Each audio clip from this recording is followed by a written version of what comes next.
পরিবেশের ভারসাম্য রক্ষায় মানুষ, পশুপাখি সহ সব শ্রেণীর জীবজন্তুর স্বাভাবিক জীবন নিশ্চিত করা জরুরি। অপরিকল্পিত নগরায়ন, অতিমাত্রায় গাছ কাটা, কলকারখানার ধোঁয়া ইত্যাদি কারণে সবচেয়ে বেশি ঝুঁকির মধ্যে আছে পাখিরা। অতিমাত্রায় গাছ কাটায় প্রকৃতি যেমন হারাচ্ছে তার জৌলুস, তেমনি পাখিরা হারাচ্ছে তার আশ্রয়স্থল।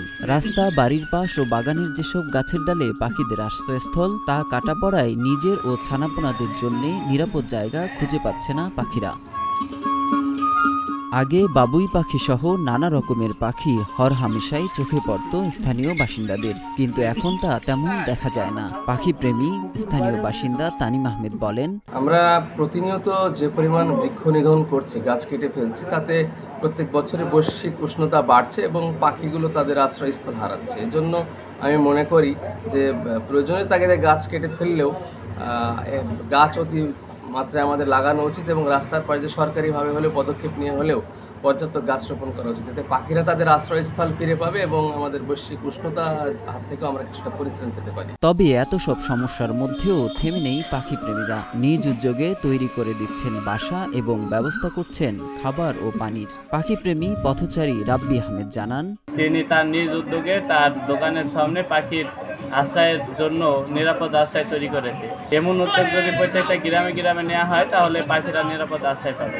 আরেক স্থানীয় বাসিন্দা আবু কায়সার বলেন, আসলে আমরা যেভাবে গাছ কাটছি সেভাবে গাছ রোপণ করছি না। আমরা গাছ যে প্রয়োজনই হোক কাটছি, তবে যে একটা গাছ কাটবো সে দুইটা গাছ রোপণ করলে যেমন প্রাকৃতিক ভারসাম্য রক্ষা পাবে, সেই সাথে পাখিরা খুঁজে পাবে তাদের নিড। পাখির নিবাস রক্ষার্থে গাংনী বন বিভাগ গাছ রোপণের কার্যক্রম চলমান রেখেছে বলে জানিয়েছেন সহকারী কর্মকর্তা মোহাম্মদ শাকিল পারভেজ।